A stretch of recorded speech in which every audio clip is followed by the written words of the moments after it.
Hi, my name's Andrew Cousins and this is the TravelerCuz video blog. It's currently 10:25 a.m. Greenwich Mean Time on Thursday the 13th of December 2012. I'm currently in my fourth full day in Portsmouth in the United Kingdom, where I'm staying with my dad at the moment. My mum and sister are arriving in town tonight. I'm just going to use this video blog as an introduction to Portsmouth, some of the things that I've noticed walking around Portsmouth, and giving you an idea of the layout of the town.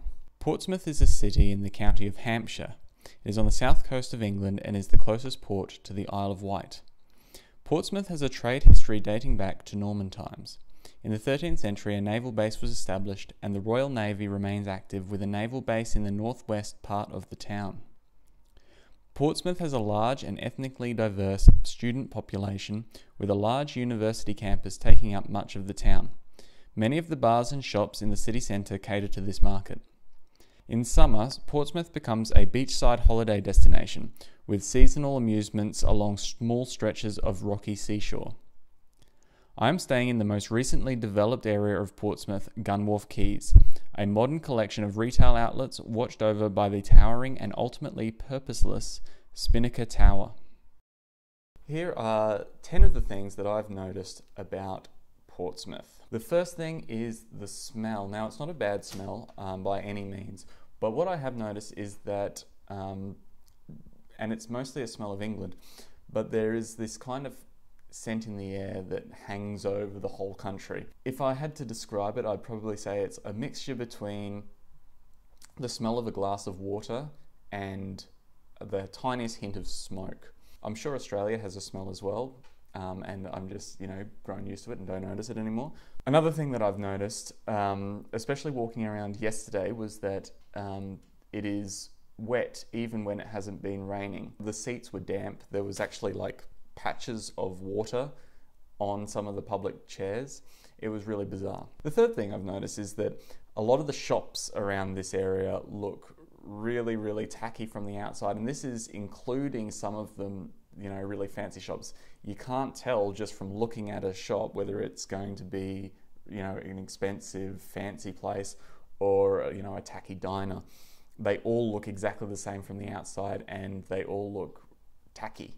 The fourth thing I've noticed is that there is history everywhere, and I'm not just talking about, the fact that there's old buildings and that kind of thing, although obviously there are a lot of old buildings. Apart from all of that sort of stuff, every single item, every single object in the town is actually, dedicated to someone. So I went to a park yesterday and I went around, walking around, having a look, and there are a whole heap of, public chairs. And every single one of these chairs was dedicated to someone or some family or some group or something.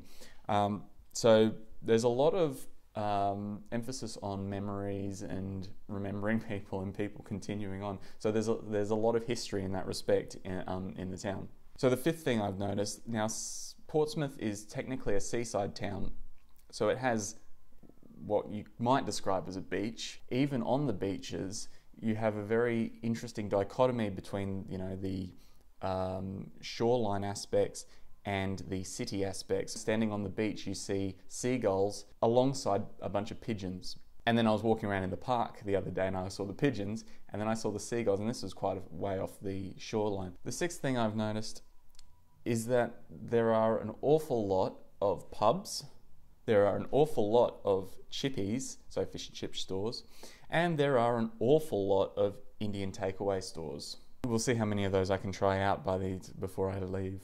Now, the seventh thing I've noticed, there's actually a naval base in Portsmouth. That's not the thing I've noticed. The thing I've noticed is that because of that naval base, there are a lot of war monuments, and some of them are very, very impressive looking and very large. They all have links to boats that have sunk, whether nearby here or whether a long way away. Some of them have only very tenuous links to Portsmouth. The eighth thing I've noticed in England is that supermarket food actually tastes better than in Australia.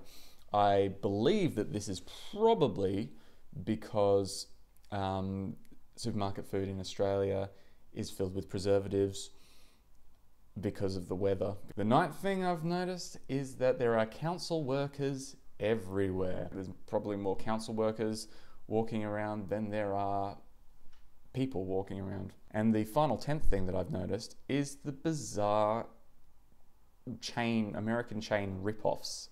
I was walking around and I saw a place called Ken's Fried Chicken, and I went, my God, they don't call KFC Kentucky Fried Chicken in England. They have they call it Ken's Fried Chicken. It must be like, you know, Burger King, Hungry Jack's. And then I discovered that actually Ken's Fried Chicken is a chain that only exists, or as far as I can tell, only exists in the area surrounding Portsmouth. It's basically a rip-off of KFC. It uses exactly the same font, branding style, same colour scheme, everything. The other one I found was a shop called Subs and Sarnies, and I was like, oh, they don't call it Subway here. Then I walked around the corner and I saw a Subway.